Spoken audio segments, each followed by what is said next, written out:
일요일 오후 나른한 햇살이 부엌 창문을 넘어 흰 타일 바닥 위로 길게 드리웠다. 지글거리는 찌개 소리가 고요한 집안을 채우고 마늘과 간장의 고소한 향이 코끝을 스쳤다. 지혜는 분주하게 손을 움직이며 식탁에 올릴 반찬들을 하나하나 정성껏 준비하고 있었다. 시어머니가 오시는 날은 늘 이렇게 온 신경이 곤두서는 법이었다. 완벽하게 해내고 싶었지만 동시에 그 완벽함이 결코 시어머니의 기준에 미치지 못할 것이라는 불안감에 시달렸다. 남편 준호는 거실에서 7살 아들 민준이와 함께 블록을 쌓고 있었다. 엄마, 아빠, 얼른 와서 같이 놀아요. 민준의 해맑은 목소리가 들려왔다. 그 소리에 잠시 웃음이 나왔지만 이내 곧 다시 긴장감에 사로잡혔다. 시어머니는 오직 음식 솜씨 하나로 며느리를 평가하는 분이셨다. 어쩌면 그분의 삶에서 가장 중요한 미덕이었을지도 모른다. 현관문이 열리고 밝고 경쾌한 시어머니의 목소리가 들렸다. 아가, 왔단다. 지혜는 얼른 앞치마를 벗고 거실로 나섰다. 어머니, 어서 오세요. 오시느라 힘드셨죠? 지혜는 애써 밝은 미소를 지었다. 시어머니는 고개를 끄덕이며 신발을 벗었다. 그녀의 시선은 곧바로 부엌을 향했다. 벌써 음식 다 됐니? 냄새는 좋구나. 시어머니는 마치 시차를 나온 장군처럼 당당하게 부엌으로 성큼성큼 들어섰다. 찌개가 보글거리는 냄비 옆에 놓인 나물 접시를 보더니 눈썹을 살짝 찡그렸다. 이 나물은 너무 삶은 것 아니니? 색깔이 영 곱지 않구나. 우리 집은 늘 아삭하게 무쳐 먹었는데. 지혜는 심장이 쿵 내려앉는 것을 느꼈다. 아, 어머니. 제가 오늘은 조금 부드럽게 무쳐봤어요. 민준이도 먹기 좋게요. 그녀는 최대한 침착하게 답했다. 시어머니는 아무 말 없이 젓가락으로 나물을 집어 맛보았다. 뭐 네가 괜찮다니 할 말은 없지만 늘 먹던 맛이 아니라서 좀 아쉽네. 시어머니의 말은 언제나 칭찬 속에 칼날을 숨기고 있었다. 지혜는 입술을 꾹 다물었다. 준호가 어색한 분위기를 감지했는지 애써 명랑하게 말했다. 엄마, 뭘 그런 걸로 그래요. 지혜가 얼마나 열심히 준비했는데요. 우리 지혜 음식 솜씨가 최고지. 그는 지혜의 어깨를 으쓱하며 격려했다. 하지만 그 말은 시어머니에게는 오히려 불을 지피는 격이 되었다. 최고라니, 내 입맛에나 그렇겠지. 내 아내는 아직 배울 게 많단다. 우리 때는 시어머니가 음식 하나하나 다 가르쳐 주셨어. 요즘 며느리들은 복에 겨워. 시어머니는 살짝 비꼬는 듯한 어조로 말했다. 지혜는 아무 말도 할 수 없었다. 그저 시선을 바닥에 고정할 뿐이었다. 어머니, 그런 말씀 마시고 이리 앉으세요. 식사 준비 거의 다 됐어요. 지혜는 겨우 목소리를 냈다. 시어머니는 거실로 돌아가 앉았다. 지혜는 다시 부엌으로 들어가 밥을 푸고 마지막 반찬들을 식탁에 올렸다. 손끝이 살짝 떨렸다.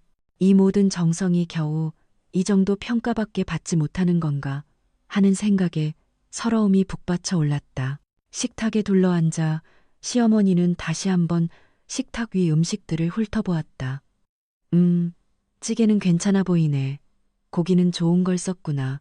그녀의 한마디 한마디는 마치 심사위원의 평가 같았다.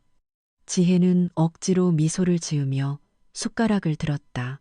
민준이가 찌개에서 두부를 건져 먹으려 하자 시어머니가 재빨리 민준의 손을 잡았다. 민준아, 두부는 마지막에 먹는 거야. 먼저 반찬이랑 밥이랑 골고루 먹어야지.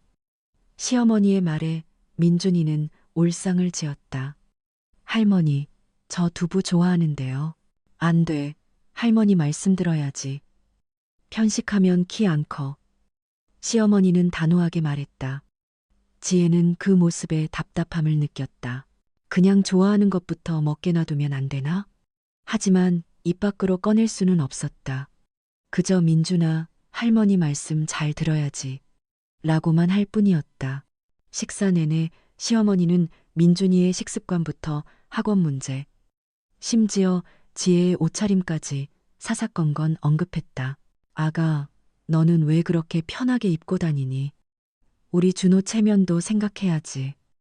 밖에 나갈 때는 좀 더 신경 써서 입어라.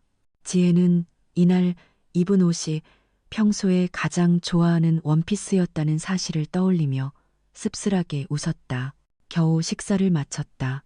지혜는 잽싸게 식탁을 치우기 시작했다. 어머니, 제가 설거지할게요. 먼저 앉아 계세요. 시어머니는 손을 내저었다. 아니야, 내가 할게. 너는 쉬어. 순간 지혜는 감격했지만 이내 시어머니의 다음 말에 어깨가 축 처졌다. 네가 하는 것보다 내가 하는 게 마음이 편해. 아무래도 나는 내 방식대로 해야 하니까. 그 말은 마치 내 설거지는 믿을 수 없어 라는 뜻으로 들렸다. 지혜는 애써 미소를 지으며 네, 어머니, 감사합니다 라고 말했다. 하지만 마음속으로는 깊은 한숨을 쉬었다. 준호는 소파에 앉아 휴대폰을 만지작거리고 있었다. 그는 이 모든 상황을 외면하는 것 같았다. 주방에서는 물소리와 함께 그릇 부딪히는 소리가 들려왔다. 지혜는 소파에 앉아 무기력하게 TV를 바라봤다. 시어머니가 설거지를 다 마치고 나오자 그녀는 지혜에게 의미심장한 미소를 지었다. 아가, 우리 민준이 좀 더 신경 써서 봐줘야겠다. 요즘 아이들은 엄마 손이 많이 필요한 법이거든. 그 말은 지혜에게 네가 민준이를 잘 돌보지 못한다는 비난처럼 들렸다. 지혜는 아무런 대꾸도 할 수 없었다. 그저 고개만 끄덕일 뿐이었다. 시어머니는 만족한 듯 준호에게 다가가 준호야, 엄마는 이제 가봐야겠다. 너희도 얼른 들어가서 쉬어라고 말하며 현관으로 향했다. 시어머니가 떠난 후 집안에는 묘한 정적이 흘렀다. 준호는 소파에서 일어나 지혜 옆에 앉았다. 여보, 오늘 고생 많았지? 엄마가 좀 그랬어도 이해해줘. 그냥 오랜만에 봐서 그런 거야. 그는 지혜의 어깨를 토닥였다. 지혜는 그의 위로가 따뜻했지만 동시에 답답했다. 그는 시어머니의 말을 단 한 번도 진지하게 받아들이지 않는 것 같았다. 내가 뭘 잘못한 걸까? 지혜는 혼잣말처럼 중얼거렸다. 준호는 놀란 듯 그녀를 바라보았다. 무슨 소리야? 뭘 잘못해? 잘했어. 엄마가 그냥 잔소리가 좀 많은 것뿐이야. 지혜는 아무 말 없이 창밖을 바라봤다. 석양이 붉게 물든 하늘이 그녀의 마음처럼 스산했다. 이 갈등은 언제쯤 끝이 날까? 아니, 끝이 나기는 할까? 매번 반복되는 이 미묘한 전쟁 속에서 지혜는 점점 더 지쳐갔다. 준호는 그녀의 어깨를 계속 토닥였다. 엄마는 원래 그래. 좀 고지식하시고 표현 방식이 투박해서 그렇지 나쁜 뜻은 없어. 그냥 네가 너무 예민하게 받아들이는 걸지도 몰라. 그의 말은 부드러웠지만 지혜의 가슴에는 날카로운 칼날처럼 밝혔다. 내가 예민하다고? 그녀는 생각했다. 누군가에게는 따뜻한 조언일지 몰라도 자신에게는 매번 평가와 비난으로 들리는 이 상황이 단지 자신의 예민함 때문일까? 지혜는 준호의 손길을 조용히 거두었다. 그리고는 힘없이 소파에 기대어 앉았다. 창밖은 이제 어둠이 짙게 깔려 있었다. 희미하게 빛나는 가로등, 불빛만이 거리를 비추었다. 그녀의 마음속도 그 불빛처럼 희미하고 쓸쓸했다. 결혼 후 5년, 매번 시어머니와의 만남은 이런 식이었다. 처음에는 시어머니의 잔소리가 그저 나를 아직 잘 모르셔서 그렇겠지 하고 넘기려 했다. 열심히 요리를 배우고 옷차림에 신경 쓰고 육아 방식도 시어머니의 조언을 따르려 노력했다. 하지만 어떤 노력을 해도 돌아오는 것은 부족하다는 질책뿐이었다. 그녀는 민준이의 방에서 새근새근 잠든 아들의 모습을 떠올렸다. 시어머니는 민준이가 좋아하는 간식마저 애한테 그런단 걸 왜 먹여? 영양가도 없는 거라며 뺏어버리곤 했다. 민준이가 울음을 터뜨리면 어릴 때부터 제멋대로 하게 두면 벌은 나빠진다며 지혜에게 눈치를 주었다. 그때마다 지혜는 마치 자신이 형편없는 엄마라도 되는 듯한 기분에 사로잡혔다. 아이를 사랑하는 마음조차 검열당하는 기분이었다. 준호는 지혜의 침묵이 길어지자 다시 말을 걸었다. 여보, 너무 기죽어 있지 마. 내가 옆에 있잖아. 그는 그녀의 손을 잡으려 했지만 지혜는 어쩐지 그의 위로를 받아들일 수가 없었다. 옆에 있다니. 당신은 그저 엄마와 나 사이에서 평화를 유지하려는 것뿐이잖아. 그녀의 속마음은 차갑게 얼어붙어 있었다. 남편은 언제나 그랬다. 갈등이 생기면 문제의 본질을 해결하려 하기보다 어떻게든 양쪽의 불만을 잠재우는데 급급했다. 시어머니에게는 엄마, 지혜가 요즘 많이 힘들어요라며 두둔하는 척했지만 지혜에게는 엄마가 좀 과하셔도 이해해드려야지라며 며느리의 도리를 강조했다. 준호 씨는 내가 뭘 잘못했다고 생각해요?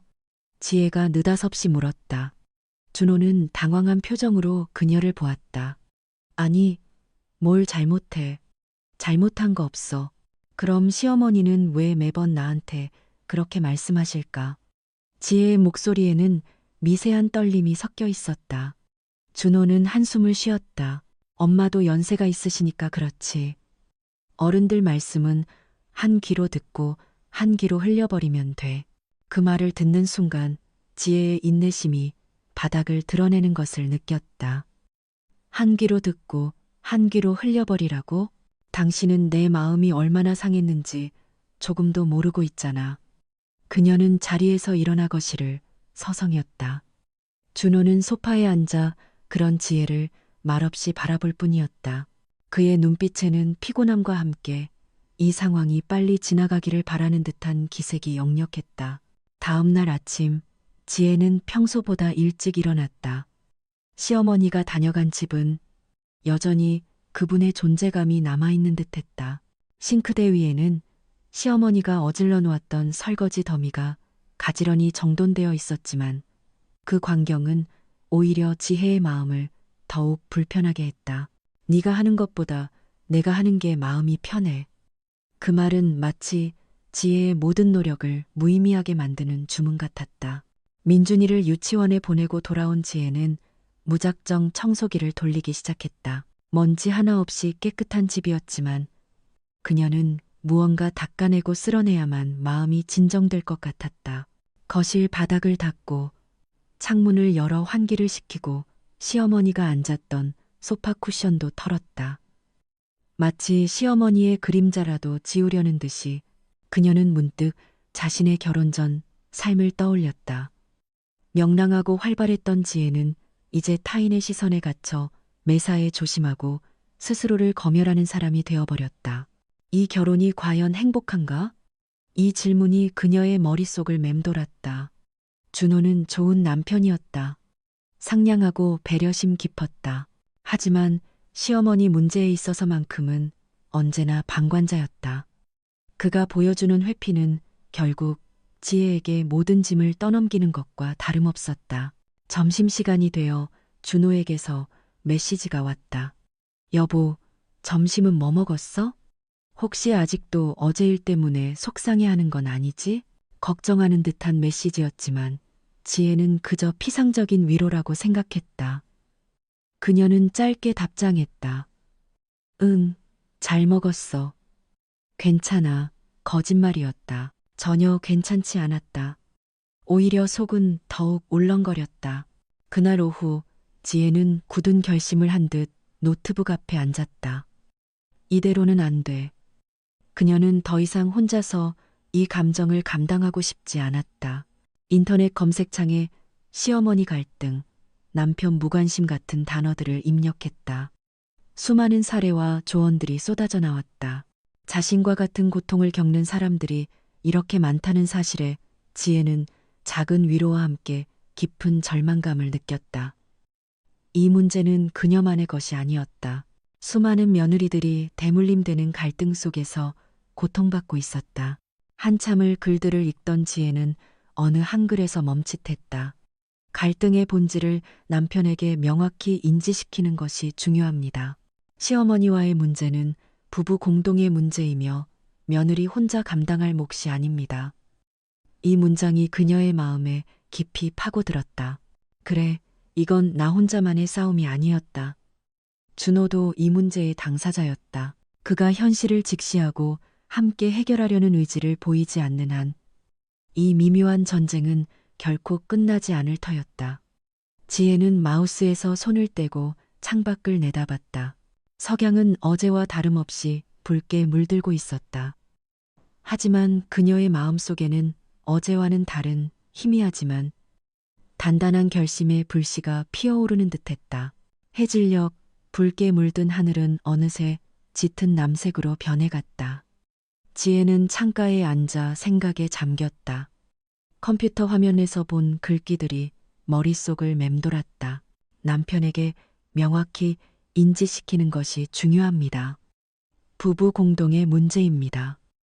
그녀의 마음속에 피어오른 작은 불씨는 이제 막 시작된 전투의 서막을 알리는 신호탄처럼 느껴졌다. 하지만 동시에 준호가 또다시 외면하거나 자신을 이해하지 못할지도 모른다는 불안감도 그녀의 마음을 짓눌렀다. 시간은 흘러 저녁이 되었고 퇴근한 준호의 발소리가 현관에서 들려왔다. 문이 열리고 준호가 지친 표정으로 들어섰다. 그는 넥타이를 느슨하게 풀며 말했다. 여보, 오늘 하루도 수고 많았어. 저녁은 먹었어? 그의 목소리는 언제나처럼 다정했지만 지혜의 귀에는 그저 피곤한 일상의 안부로만 들렸다. 그녀는 준호의 눈을 똑바로 바라보며 말했다. 준호 씨, 우리 할 이야기가 있어요. 준호는 순간 멈칫하며 지혜를 돌아봤다. 그녀의 목소리에는 평소와 다른 단호함이 배어 있었다. 그는 어색하게 웃으며 말했다. 무슨 일인데? 표정이 심각하네. 혹시 오늘 어머님이 또 무슨 말씀을 하셨어? 그는 이미 상황을 짐작한 듯 했지만 문제의 본질을 회피하려는 기색이 역력했다. 지혜는 고개를 저었다. 어머님 문제는 맞지만 오늘은 그게 아니에요. 이건 우리 둘의 문제예요. 준호는 거실 소파에 앉으며 한숨을 쉬었다. 알겠어. 앉아봐. 무슨 일인데 그렇게 심각하게 말하는 거야? 내가 다 알아서 할게.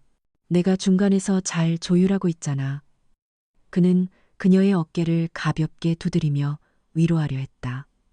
하지만 지혜에게는 그것이 오히려 더 큰 벽처럼 느껴졌다. 그의 내가 다 알아서 할게 라는 말은 지난 5년간 수없이 들어왔던 공허한 약속과 다름없었다.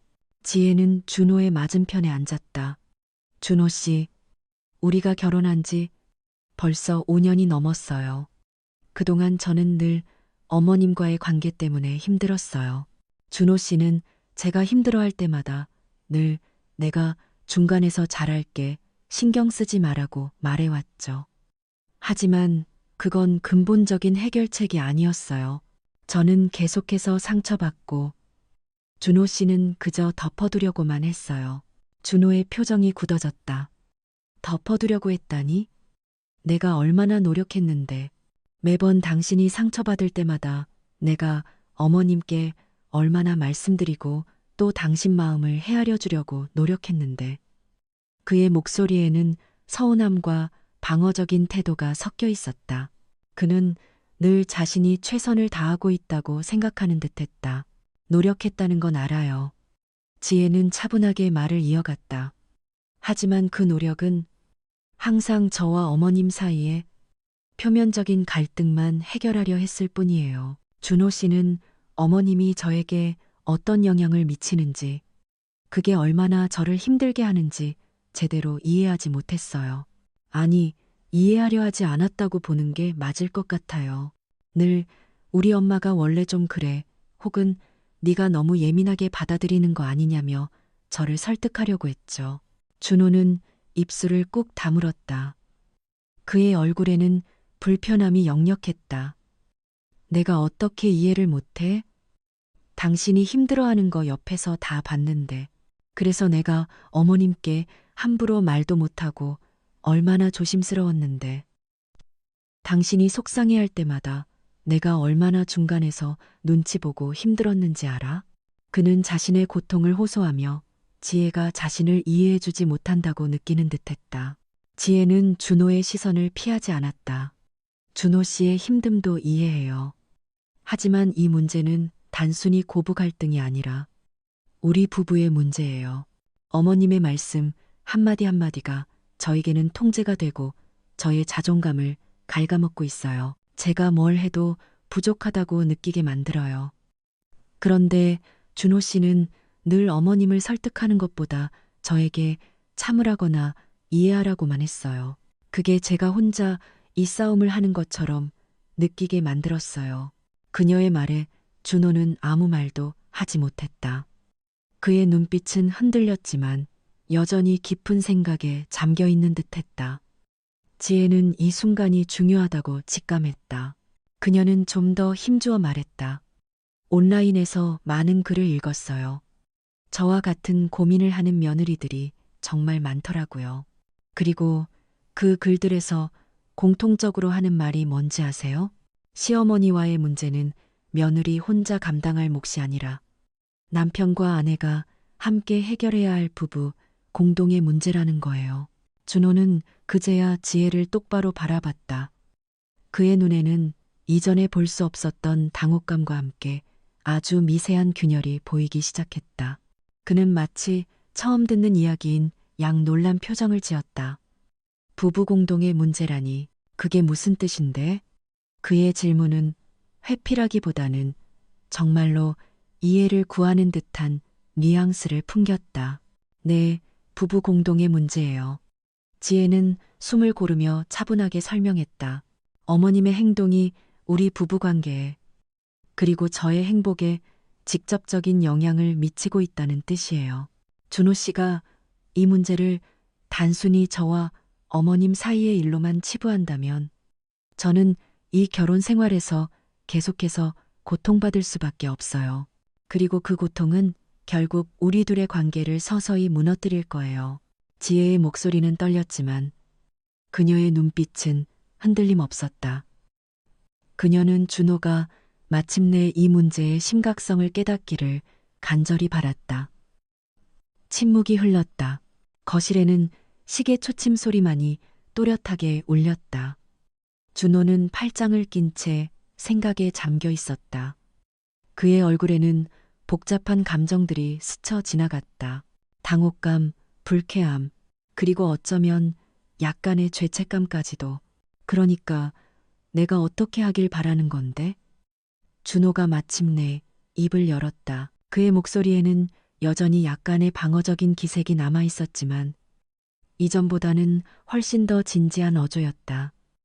지혜는 준호의 질문에서 작은 희망을 보았다. 그녀는 이제 막 첫걸음을 내디딘 것 같았다. 하지만 갈 길은 아직 멀었다는 것을 그녀는 직감했다. 이 미묘한 전쟁은 이제 막 수면 위로 떠오르기 시작한 참이었다. 그녀는 준호의 눈을 다시 한번 똑바로 바라봤다. 이제부터가 진짜 시작이었다. 지혜는 준호의 질문에 가슴속에 뭉쳐있던 말들을 꺼낼 때가 왔음을 직감했다. 그녀는 숨을 깊게 들이쉬었다. 이제는 더 이상 회피할 수 없었다. 그녀는 준호의 눈을 똑바로 응시했다. 내가 뭘 하길 바라냐고? 지혜는 차분하지만 단호한 목소리로 되물었다. 나는 당신이 내 편을 들어달라고 하는 게 아니에요. 당신이 우리 가족, 우리 부부를 지켜주기를 바라는 거예요. 어머니의 행동이 우리 관계에 어떤 영향을 미치는지, 그리고 나에게 얼마나 큰 상처를 주는지 당신이 알아주기를 바라는 거죠. 준호는 미간을 찌푸렸다. 그는 여전히 방어적인 태세였다. 내가 언제 우리 가족을 안 지켰다고 그래? 그리고 어머니가 너한테 무슨 큰 상처라도 줬다는 거야? 그의 목소리에는 불쾌한 기색이 역력했다. 지혜는 그런 준호의 반응이 예상했다는 듯 고개를 살짝 저었다. 당신은 항상 그랬죠. 어머니가 조금만 과하게 말씀하셔도 어머니가 원래 좀 표현이 과하시잖아. 좋은 뜻으로 그러신 거야 라고 넘어가기 일쑤였어요. 그런데 준호 씨, 그게 나를 얼마나 외롭게 만드는지 알아요? 마치 나만 예민하고 속 좁은 사람이 되는 기분이었어요. 당신이 항상 나를 이해해주는 척했지만 결국엔 어머니를 이해시키려고 노력하는 나를 두고 네가 좀 더 참아라고 말하는 거나 다름없었다고요. 지혜의 목소리는 조금씩 떨리기 시작했다. 내가 말하는 건 단순한 고부 갈등이 아니에요. 어머니가 나를 대하는 방식, 그리고 그 방식을 당신이 계속 묵인하는 것이 우리 부부의 근간을 흔들고 있다는 뜻이에요. 당신은 항상 중간에서 중재하는 게 최선이라고 생각했겠지만 나에게는 그게 가장 견디기 힘든 방관이었어요. 준호는 아무 말 없이 지혜를 바라봤다. 그의 얼굴에서는 여전히 혼란스러운 표정이 익혔지만 이전처럼 즉각적으로 반박하지는 않았다. 아마도 지혜의 진심이 그의 마음을 건드렸을지도 모른다. 생각해봐요, 준호 씨. 지혜는 말을 이었다. 지난달 민준이가 감기에 걸려 고열로 힘들어할 때였죠. 내가 밤새 간호하고 다음날 병원에 데려가려고 하는데 어머니가 갑자기 오셔서 온갖 민간요법을 말씀하시며 내 방식대로 애를 키우는 게 문제라고 하셨어요. 심지어 어머니는 네가 애를 제대로 못 봐서 그런 거라며 네가 너무 게을러서 그런 거 아니냐는 식으로 말씀하셨을 때 당신은 옆에서 뭘 했죠? 지혜는 잠시 말을 멈추고 준호의 눈을 똑바로 응시했다. 당신은 아무 말도 하지 않았어요. 그저 머쓱하게 웃으며 어머니, 괜한 말씀 마세요. 라고만 했을 뿐이죠. 그 순간 나는 내가 이 집에서, 이 결혼 생활에서 얼마나 무력한 존재인지 절실히 깨달았어요. 내 아이를 내가 제대로 보살피지 못하는 못난 엄마가 된 것 같았고, 당신은 그런 나를 보호해줄 의지조차 없어 보였어요. 내가 원한 건 당신이 어머니에게 소리를 지르거나 화를 내는 게 아니었어요. 단지 내 의견을 존중하고 내가 아이를 대하는 방식에 대해 확신을 심어주는 한마디면 충분했을 거예요. 준호의 표정이 서서히 굳어졌다. 그가 기억하는 그날은 그저 어머니의 잔소리쯤으로 치부되었던 일이었다. 하지만 지혜의 설명을 들으니 그날의 상황이 새롭게 다가왔다. 그의 머릿속에서는 어머니의 목소리와 지혜의 슬픈 눈빛이 교차했다. 내가 당신에게 원하는 건 바로 그 한마디예요.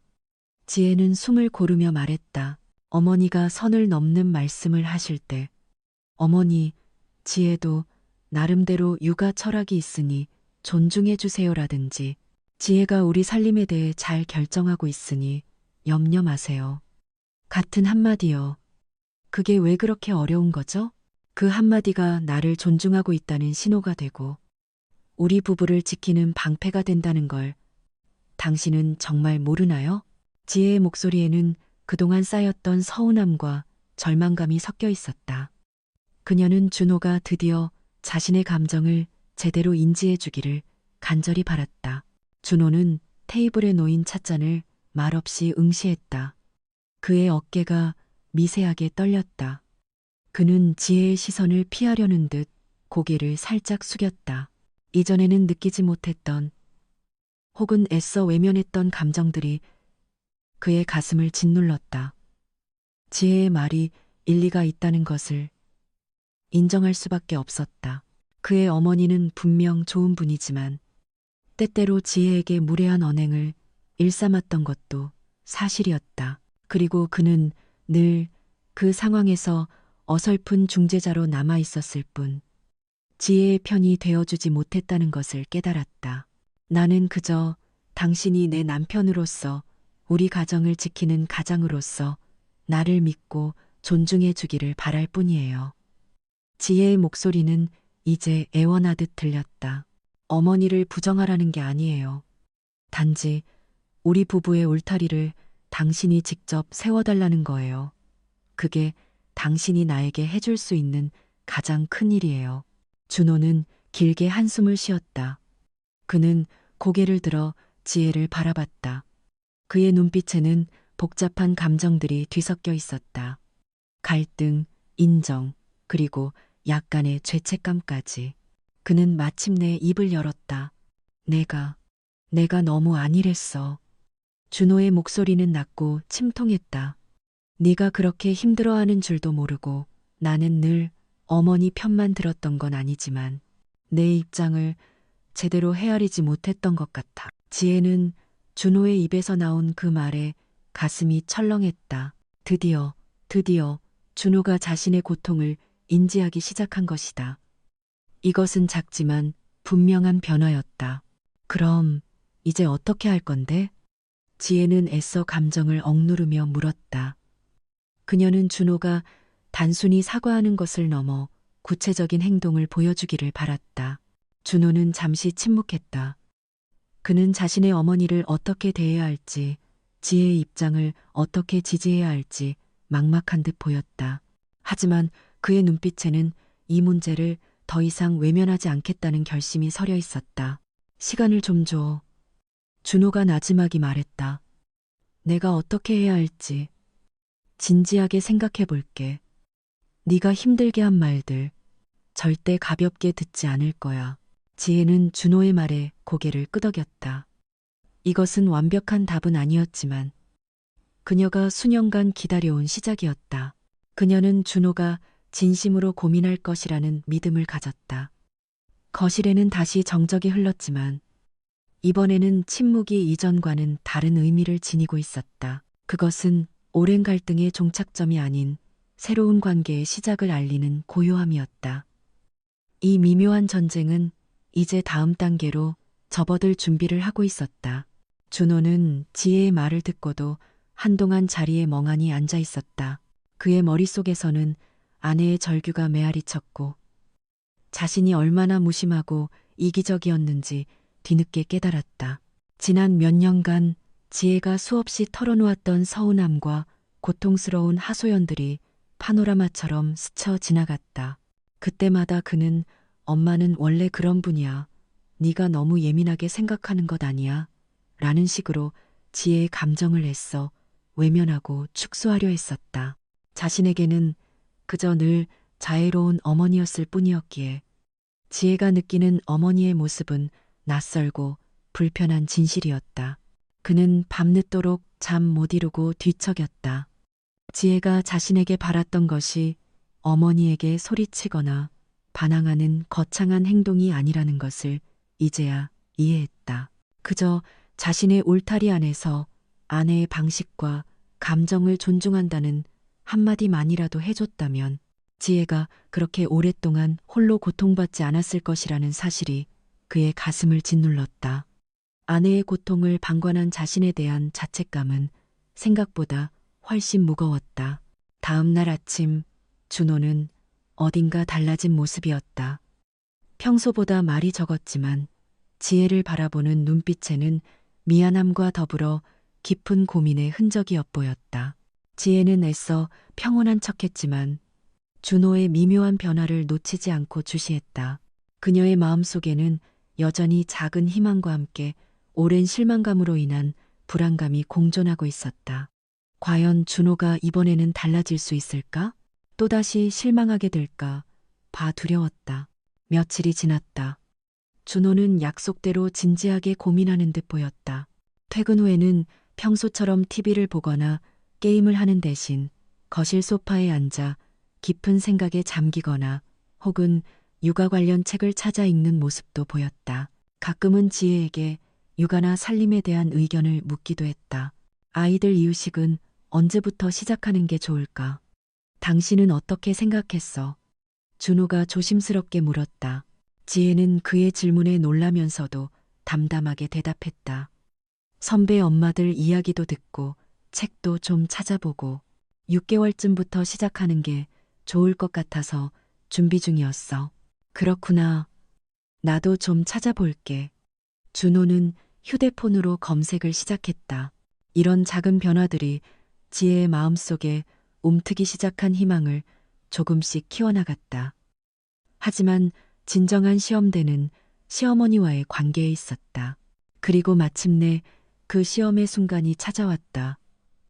주말 아침 식사를 막 마치려는 찰나 시어머니에게서 전화가 걸려왔다. 준호가 전화를 받자마자 수화기 너머에서부터 시어머니의 목소리가 크게 들려왔다. 준호야, 너희 이번 주말에 뭐 하니?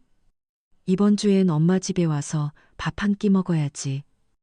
옆집 영자 엄마가 해준 보리굴비가 너무 맛있어서 너희 생각나더라. 너네 좋아하는 반찬도 많이 해놓을 테니 와서 먹어라. 지혜는 애 보느라 힘들 텐데 와서 쉬엄쉬엄 있어. 내가 애 봐줄게. 준호는 지혜의 눈치를 살폈다. 지혜는 애써 아무렇지 않은 척했지만 그녀의 표정에는 미묘한 긴장감이 스쳐 지나갔다. 준호는 순간 망설였다. 평소 같으면 아무런 생각 없이 네, 엄마 하고 대답했겠지만 이제는 달랐다. 지혜의 서러움과 자신의 방관이 머릿속을 스쳤다. 엄마, 이번 주말은 저희가 좀... 준호가 말을 꺼내자마자 시어머니의 목소리가 더욱 커졌다. 뭐가 어때? 너희 엄마 집에 오는 게 그렇게 힘드냐? 지혜는 혹시 어디 아프니? 아픈 거 아니면 친정 가는 거 아니면 괜찮지 않니? 애들은 내가 봐줄 테니 지혜는 그냥 와서 쉬면 되는 거지. 뭐가 문제야? 시어머니는 단번에 지혜에게까지 화살을 돌렸다. 준호는 숨을 깊게 들이쉬었다. 지혜의 눈빛이 그에게 향했다. 그녀의 눈빛 속에는 당신이 달라질 수 있을까? 라는 질문이 담겨 있었다. 이것은 그의 약속을 시험하는 첫 번째 순간이었다. 엄마, 잠시만요. 제가 지혜랑 이야기 좀 해보고 다시 전화드릴게요. 준호는 나지막하지만 단호하게 말했다. 시어머니는 순간 당황한 듯 잠시 말이 없었다. 뭘 또 이야기해? 그냥 오면 되는 거지. 아니요, 엄마. 저희 부부의 계획도 중요하니까요. 저희가 상의해서 다시 전화드릴게요. 준호는 이전과는 다른 확고한 어조로 말했다. 시어머니는 더 이상 반박하지 못하고 전화를 끊었다. 거실에는 다시 정적이 흘렀다. 하지만 이 침묵은 예전의 불편하고 무거운 침묵이 아니었다. 준호는 휴대폰을 내려놓고 지혜를 바라봤다. 그의 얼굴에는 여전히 갈등의 흔적이 역력했지만 그 안에는 아내를 향한 미안함과 함께 자신의 입장을 분명히 하려는 노력이 담겨 있었다. 지혜는 준호의 변화에 작게 놀랐다. 그는 시어머니의 전화를 바로 끊어버린 것이 아니라 단지 상의하고 다시 전화하겠다고 했을 뿐이었다. 그러나 그 단 한마디가 그녀에게는 오랜 가뭄 끝에 내리는 한 줄기 단비처럼 느껴졌다. 그의 이 작은 발걸음이 과연 미묘한 전쟁의 판도를 바꿀 수 있을까? 지혜는 불안감 속에서도 희미한 기대감을 품었다. 준호는 휴대폰을 내려놓고 지혜를 바라봤다. 그의 얼굴에는 여전히 갈등의 흔적이 역력했지만 그 안에는 아내를 향한 미안함과 함께 자신의 입장을 분명히 하려는 노력이 담겨 있었다. 지혜는 준호의 변화에 작게 놀랐다. 그는 시어머니의 전화를 바로 끊어버린 것이 아니라 단지 상의하고 다시 전화하겠다고 했을 뿐이었다. 그러나 그 단 한마디가 그녀에게는 오랜 가뭄 끝에 내리는 한 줄기 단비처럼 느껴졌다. 그의 이 작은 발걸음이 과연 미묘한 전쟁의 판도를 바꿀 수 있을까? 지혜는 불안감 속에서도 희미한 기대감을 품었다. 준호가 조심스럽게 입을 열었다. 어머니가 이번 주말에 오라고 하셨는데 어떻게 할까? 예전 같았으면 생각할 필요도 없이 어머니가 오라고 하시는데 당연히 가야지라고 말했을 준호였다. 하지만 지금 그는 지혜의 의견을 묻고 있었다. 지혜는 그의 변화를 확신하기 위해 애써 평온한 목소리로 대답했다. 갑자기 주말에요? 무슨 특별한 일이라도 있으시대요? 그냥 내려와서 식사나 같이 하자고 하셨어. 준호는 지혜의 눈치를 살피며 덧붙였다. 당신이 불편해하는 거 알아. 그래서 나도 바로 대답하지 못했어. 그의 솔직한 고백에 지혜의 마음속에는 복잡한 감정이 일었다. 그가 정말 달라지고 있는 것일까? 아니면 일시적인 감정에 불과할까? 그녀는 깊은 숨을 내쉬었다. 당신이 그렇게 말해줘서 고마워요. 사실 주말마다 시댁에 가는 게 저한테는 늘 큰 부담이었어요. 준호는 고개를 끄덕였다. 미안해, 지혜야. 내가 그동안 당신 마음을 헤아리지 못했어. 당신이 그렇게 힘들어하는 줄도 모르고 내 입장만 생각하고 늘 당신에게 희생만 강요했던 것 같아. 그의 진심 어린 사과의 지혜는 울컥했지만 애써 감정을 억눌렀다. 지금은 감성에 휩쓸릴 때가 아니었다. 그녀는 조심스럽게 자신의 의견을 말했다. 이번 주말에는 저희 아이들도 할머니 댁에 가기보다는 집에서 쉬고 싶어 할 거예요. 그리고 저도 조금 피곤하기도 하고요. 지혜는 직설적으로 가기 싫다고 말하는 대신 아이들과 자신의 피로를 이유로 들었다. 직접적인 거절은 준호의 어머니에게 불필요한 갈등을 초래할 수도 있기 때문이었다. 준호는 잠시 생각에 잠겼다. 과거 같으면 지혜의 피곤을 대수롭지 않게 여기고 시댁에 가는 일에 무슨 필요가 있느냐는 식으로 반박했을 것이다. 하지만 이제 그는 달랐다. 그렇다면 이번 주말은 우리끼리 보내는 게 좋겠어. 어머니께는 다음 주에 찾아뵙겠다고 말씀드리자. 지혜는 깜짝 놀랐다. 준호가 먼저 다음 주를 제안하다니. 이것은 단순히 시어머니의 요구를 거절하는 것을 넘어 자신의 가정을 우선시하겠다는 분명한 의지를 보여주는 것이었다. 그녀의 입가에 옅은 미소가 번졌다. 정말 괜찮겠어요? 어머님이 서운해하시지 않으실까요? 괜찮아. 준호는 단호하게 말했다. 당신이 힘들고 아이들도 쉬어야 하는데 무조건 갈 수는 없어. 어머니께는 내가 잘 말씀드릴게. 그날 저녁 준호는 다시 어머니에게 전화를 걸었다. 지혜는 거실 한 구석에서 조용히 그의 통화를 듣고 있었다. 그녀의 심장은 불안감과 기대감 사이에서 미묘하게 떨렸다. 준호는 차분하지만 단호한 목소리로 말했다. 어머니, 저희 이번 주말에는 못 갈 것 같아요. 아이들이 요즘 피곤해해서 집에서 쉬려고요. 다음 주에 시간 맞춰서 다시 찾아뵙겠습니다. 수화기 너머에서 시어머니의 목소리가 들려왔다.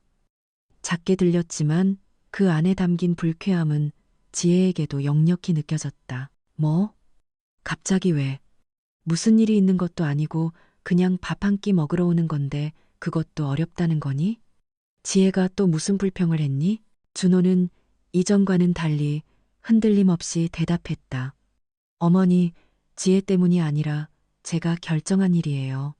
아이들이 좀 쉬어야 해서요. 다음 주에는 꼭 찾아뵐게요. 시어머니는 한동안 말을 잇지 못했다. 예상치 못한 준호의 단호한 태도에 당황한 것이 분명했다. 잠시 후 그녀의 목소리는 한층 더 날카로워졌다. 네가 그렇게까지 말하면 어쩔 수 없지. 알겠다. 다음 주에나 와라. 퉁명스러운 대답과 함께 전화가 끊어졌다. 준호는 휴대폰을 내려놓고 지혜를 돌아봤다. 그의 얼굴에는 여전히 긴장감이 서려 있었지만 그 안에는 처음으로 자신의 뜻을 관철했다는 작은 승리감이 비쳤다.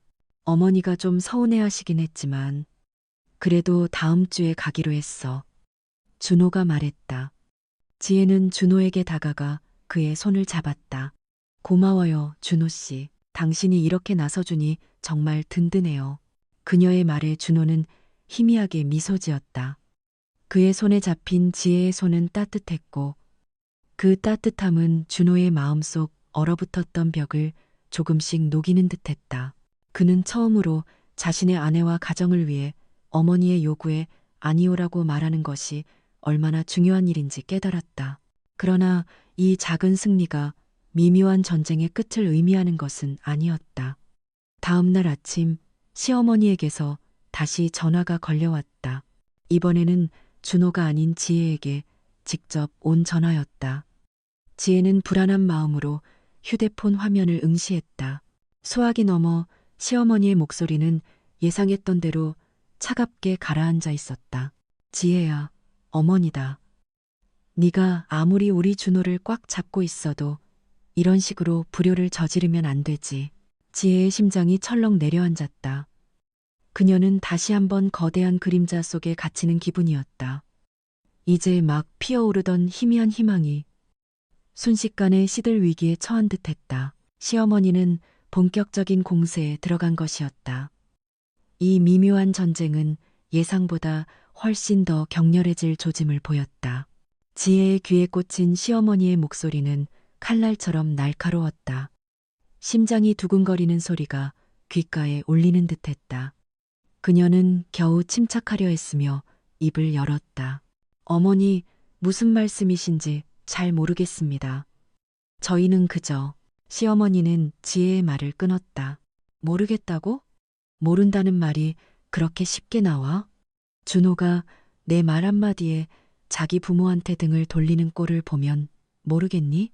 네가 준호를 꽉 잡고 못 오게 막으니 효자인 우리 아들이 이런 불효를 저지르는 거 아니겠어? 지혜는 목구멍이 바싹 마르는 것을 느꼈다. 준호가 자기 편을 들어준 것이 오히려 독이 되어 돌아온 기분이었다. 그녀는 필사적으로 오해를 풀고 싶었다. 어머니, 준호 씨가 자기 의지로 한 결정입니다. 저희 부부가 상의해서 아이들도 좀 쉬게 하고 싶어서요. 저 혼자 맡고 있는 것이 아닙니다. 네가 아니라고 하면 아닌 줄 알아? 준호가 언제 자기 엄마 아빠를 마다한 적이 있었니? 다 네가 옆에서 바람을 넣고 부추기니까. 그런 거 아니야. 어미 된 심정으로 다 안다.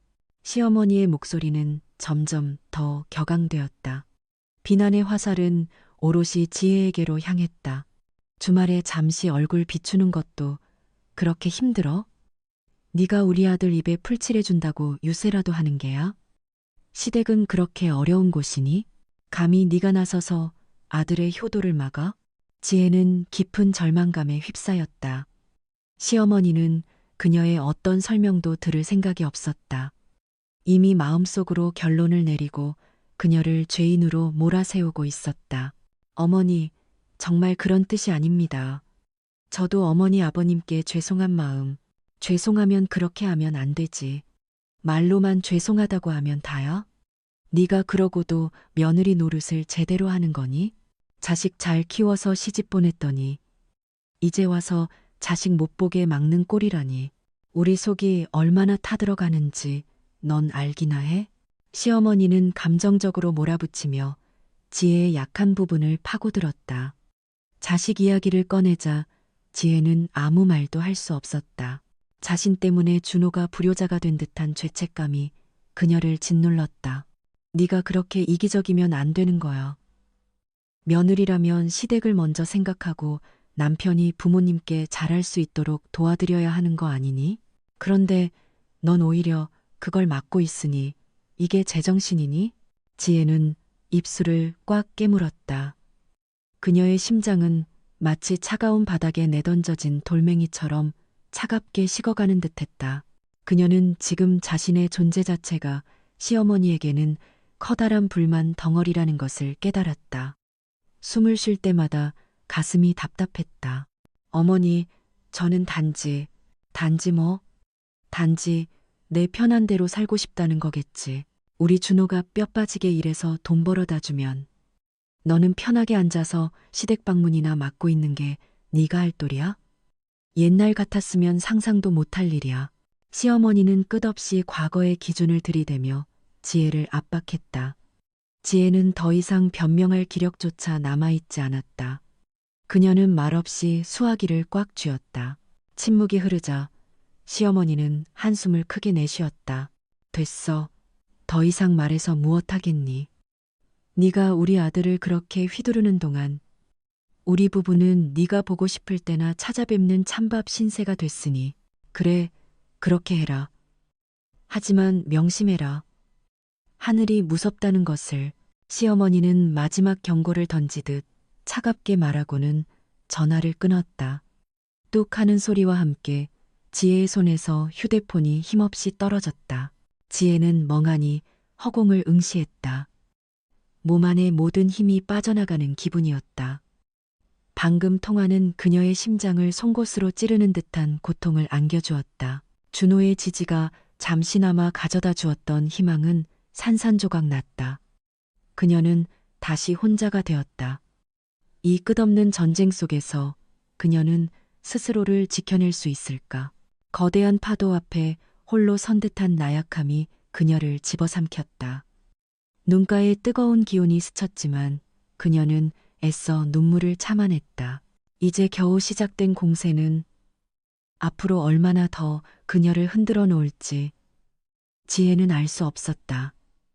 그녀는 그저 깊은 한숨을 내쉬며 떨리는 손으로 전화기를 다시 주었다. 이 상황을 준호에게 어떻게 설명해야 할까? 그의 엄마는 이제 지혜를 직접 겨냥하기 시작했다. 지혜는 떨리는 손으로 전화기를 다시 주었지만 당장 누구에게 전화를 걸어야 할지 알 수 없었다. 준호에게 이 모든 것을 어떻게 설명해야 할까? 그의 어머니가 자신에게 퍼부은 모진 말들을 어떻게 옮겨야 할까? 심장이 아프게 쿵쾅거렸다. 분노, 슬픔, 그리고 깊은 수치심이 뒤섞여 그녀의 몸을 짓눌렀다. 방금 들었던 모든 말이 마치 뜨거운 낙인처럼 가슴에 새겨진 듯했다. 준호는 저녁 늦게 퇴근했다. 현관문이 열리고 준호가 들어서는 소리에 지혜는 애써 평온한 표정을 지으려 노력했지만 굳게 담은 입술과 불안하게 흔들리는 눈빛은 숨길 수 없었다. 준호는 지혜의 얼굴을 보자마자 뭔가 심상치 않음을 느꼈다. 지혜 씨, 무슨 일 있어요? 안색이 너무 안 좋은데. 준호가 걱정스러운 얼굴로 물었다. 지혜는 잠시 망설였다. 지금 이 이야기를 하면 또다시 준호를 힘든 상황에 밀어넣는 것 같아 미안한 마음이 들었다. 하지만 더 이상 혼자 감당할 수는 없었다. 그녀는 결국 식탁에 마주 앉아 낮은 목소리로 모든 것을 털어놓았다. 어머니가 전화해서 준호가 불효자라느니, 자신에게 조종당하고 있다느니 하는 온갖 비난을 퍼부었다는 이야기, 그리고 앞으로 어떤 대가를 치르게 될지 모른다는 섬뜩한 경고까지. 준호는 지혜의 이야기를 듣는 내내 얼굴이 점점 굳어갔다. 처음에는 믿을 수 없다는 표정이었다가 이내 분노와 배신감이 뒤섞인 복잡한 감정이 그의 눈에 스쳤다. 그는 주먹을 꽉 쥐었다. 엄마가 지혜 씨한테 직접 전화해서 그런 말을 했다고요? 그의 목소리는 낮게 깔려 있었다. 지혜는 고개를 끄덕였다. 네, 우리가 함께 내린 결정이라고 아무리 설명해도 듣지 않으셨어요. 전부 제 탓이라고, 당신 아들을 조종하는 나쁜 여자라고 하셨어요. 지혜의 목소리 끝이 살짝 떨렸다. 준호는 자리에서 벌떡 일어났다. 말도 안 돼. 어떻게 엄마가.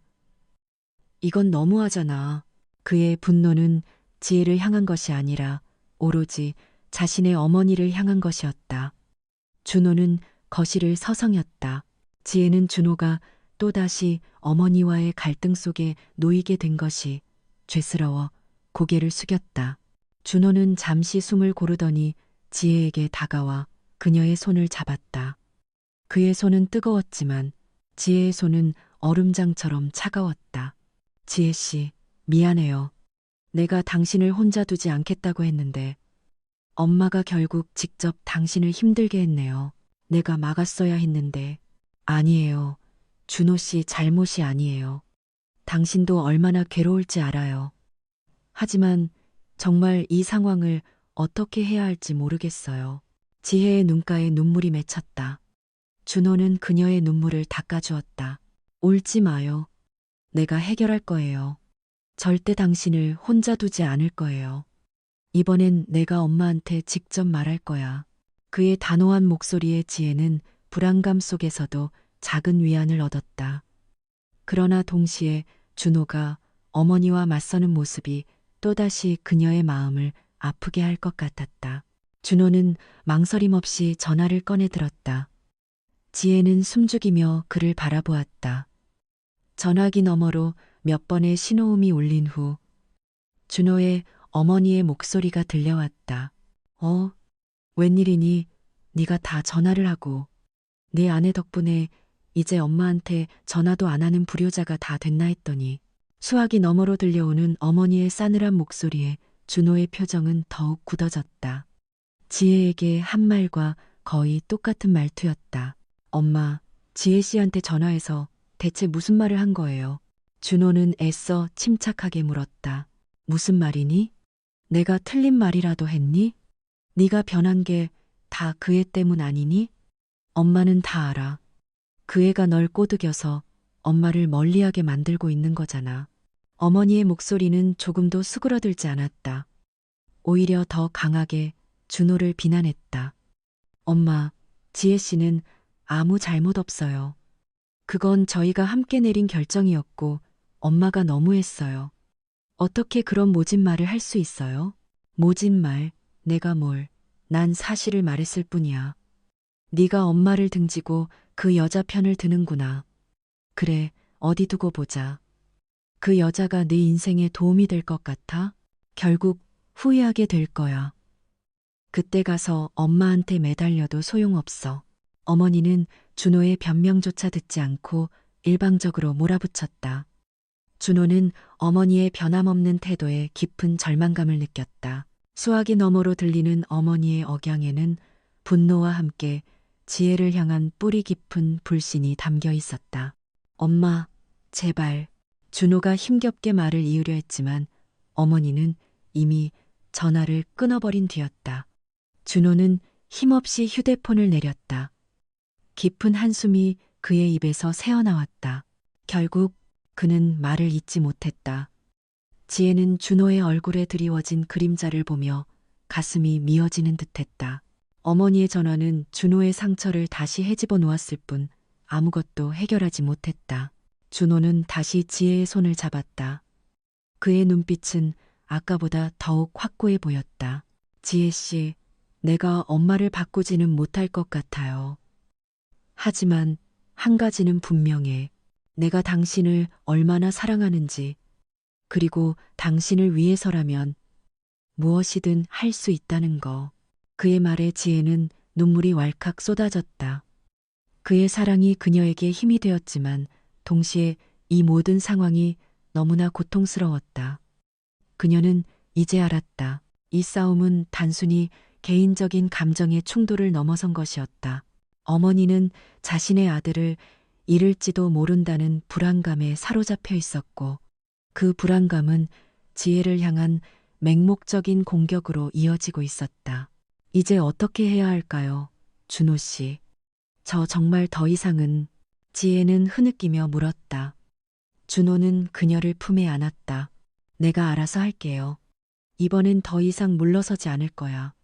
당신을 이런 식으로 아프게 하는 건 더 이상 참을 수 없어. 그의 품속에서 지혜는 준호의 심장 박동을 느꼈다. 강하게 뛰는 심장이 그녀에게 안정감을 주었지만 동시에 앞으로 닥쳐올 것엔 폭풍을 예고하는 듯했다. 어머니가 직접적인 공세를 시작했고 준호는 지혜를 지키기 위해 어머니에게 정면으로 맞섰다. 이제 이 가족의 균열은 돌이킬 수 없는 지경에 이르렀다. 그들은 이제 더 큰 결정을 내려야 할 순간에 직면하게 될 것이었다. 지혜의 마음속에는 비장한 결의와 함께 알 수 없는 미래에 대한 두려움이 공존했다. 지혜는 준호의 품에 안겨 가느다란 숨을 몰아쉬었다. 그의 강한 심장 박동이 그녀에게 작은 위안을 주었지만 동시에 그들의 삶에 닥쳐올 거대한 변화를 예고하는 듯했다. 준호는 지혜의 머리를 쓰다듬으며 조용히 속삭였다. 이제는 우리 둘만 생각할 시간이에요. 당신이 행복할 수 있는 방법을 찾을 거예요. 어떤 희생을 치르더라도. 그 밤 두 사람은 오래도록 이야기했다. 어둠 속에서 서로의 손을 꼭 잡고 그동안 쌓아왔던 모든 감정과 두려움, 그리고 희망을 나누었다. 지혜는 자신이 더 이상 이 모든 상황을 감당할 수 없음을 인정했고, 준호는 그런 지혜를 더 이상 고통 속에 방치할 수 없음을 분명히 했다. 그들은 이제 돌이킬 수 없는 길을 선택해야만 했다. 그들의 결혼을, 그들의 사랑을 지키기 위한 유일한 길이라고 믿었다. 며칠 후 준호는 어머니를 찾아갔다. 굳건한 결심으로 가득 찬 그의 얼굴에는 차분하지만 단호한 기색이 역력했다. 어머니는 아들이 혼자 찾아온 것에 의아해하며 소파에 앉으라고 권했지만 준호는 앉지 않았다. 어머니, 드릴 말씀이 있어요. 준호의 목소리는 평소와 달리 한없이 낮고 진중했다.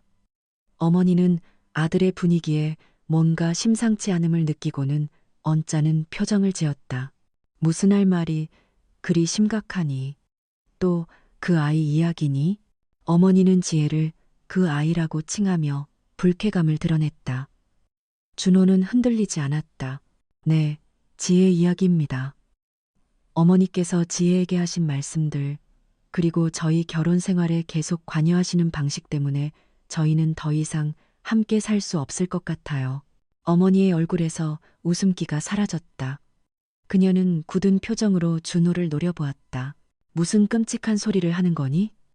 지금 네가 살고 있는 그 집, 내가 평생 모아준 돈으로 산 집 아니니? 감히 내 아내가 그딴 소리를 하라고 시키더냐. 어머니의 목소리는 점차 격앙되기 시작했다. 그러나 준호는 고개를 저으며 차분히 말했다. 아닙니다, 어머니. 이건 저와 지혜, 두 사람의 결정입니다. 지혜는 제가 사랑하는 사람이고 저는 더 이상 지혜가 어머니의 비난과 간섭 때문에 고통받는 것을 볼 수 없습니다. 저희는 이번 달 안으로 이사를 갈 겁니다. 그리고 당분간은 어머니를 찾아뵙기 어려울 것 같아요. 준호의 말은 마치 차가운 칼날처럼 어머니의 가슴을 꿰뚫는 듯했다. 어머니는 충격으로 말을 잇지 못했다. 잠시 후 그녀의 얼굴은 분노로 일그러졌다. 뭐, 이사? 나를 버리겠다는 거니? 그 천박한 계집애 하나 때문에 네 어미를 버리겠다고? 너 정신 나갔어? 내가 너를 어떻게 키웠는데 감히 이런 배은망덕한 짓을 해. 어머니는 소리를 지르며 준호에게 다가와 그의 가슴을 주먹으로 쳤다. 준호는 어머니의 손길을 피하지 않았다. 다만 슬픔이 가득한 눈으로 어머니를 바라볼 뿐이었다. 어머니, 부디 저희를 이해해 주세요. 저희도 힘들게 내린 결정입니다. 어머니의 말씀처럼 저희가 어머니를 버리는 것이 아니라 저희의 가정을 지키려는 겁니다. 가정? 네가 지금 무슨 가정이 있다고? 내가 없었으면 네가 어떻게 이런 번듯한 가정을 꾸렸겠니? 다 나 때문인 줄 알아. 내 덕분인 줄 알아야지. 어머니는 끝없이 울부짖으며 준호에게 온갖 비난과 저주를 퍼부었다. 준호는 더 이상 논쟁할 의미가 없음을 직감했다. 그는 깊은 한숨을 쉬고는 천천히 고개를 숙였다. 죄송합니다, 어머니. 저희는 저희의 행복을 찾아야만 합니다. 준호는 끝내 어머니의 눈을 마주하지 않고 뒤돌아섰다. 어머니의 절규가 그의 등 뒤에 꽂혔지만 그는 뒤돌아보지 않았다. 그렇게 그는 자신의 어머니로부터 그리고 과거의 자신으로부터 벗어나는 한 걸음을 내디뎠다. 지혜는 준호가 돌아오자마자 그의 얼굴을 살폈다. 그의 눈에는 깊은 슬픔이 서려 있었지만 동시에 이전에는 볼 수 없었던 단단한 결의가 빛나고 있었다. 잘 말씀드렸어요. 이제 우리에게는 우리만의 공간이 필요하다고. 당분간은 어머니를 만나지 않겠다고요. 준호의 목소리는 낮았지만 더 이상 망설임은 없었다. 지혜는 그의 손을 잡았다. 그녀의 손도 떨리고 있었다. 그들이 내린 결정은 결코 쉬운 것이 아니었다. 어머니와의 관계가 완전히 단절될 수도 있다는 두려움이 여전히 마음 한구석에 남아 있었다. 며칠 후 준호와 지혜는 조용히 이사를 준비했다. 그들의 새보금자리는 작지만 아늑하고 따뜻했다. 무엇보다도 그곳은 그들만의 공간이었다. 어머니의 그림자가 드리우지 않는 온전히 두 사람만의 성이었다. 마지막 짐을 정리하고 새 집 문을 닫는 순간 지혜는 비로소 깊은 한숨을 내쉬었다. 준호는 그녀의 어깨를 감싸 안았다. 이제 괜찮을 거예요. 지혜 씨. 그의 말에 지혜는 고개를 끄덕였다. 그녀의 눈에는 눈물이 글썽였지만 그것은 더 이상 슬픔만의 눈물이 아니었다. 지난 세월의 고통과 상처, 그리고 새로운 시작에 대한 복합적인 감정들이 뒤섞인 눈물이었다. 그들은 오래도록 서로를 마주 보았다. 그들의 결혼은 더 이상 세상의 기준이나 가족의 기대에 맞춰진 것이 아니었다. 오직 그들 두 사람의 사랑과 행복을 최우선으로 하는 온전한 그들만의 것이었다. 어머니와의 관계는 어쩌면 영원히 회복되지 않을 수도 있었다. 그 사실은 여전히 가슴 아팠지만 이제 그들은 서로에게 의지하며 그 슬픔을 견뎌낼 준비가 되어 있었다. 새로운 아침이 밝아왔다. 작은 창문으로 스며드는 햇살이 그들의 새 집을 따스하게 비추었다. 지혜는 준호의 손을 잡았다. 그의 손은 여전히 따뜻하고 든든했다. 거센 폭풍이 지나간 자리에 이제는 고요하지만 단단한 그들만의 평화가 찾아왔다. 그들의 이야기는 여기서 끝나지 않았다. 이제 비로소 그들만의 진정한 이야기가 시작되는 것이었다. 서로를 향한 변치 않는 사랑과 믿음으로 두 사람은 새로운 삶의 첫 페이지를 함께 열었다.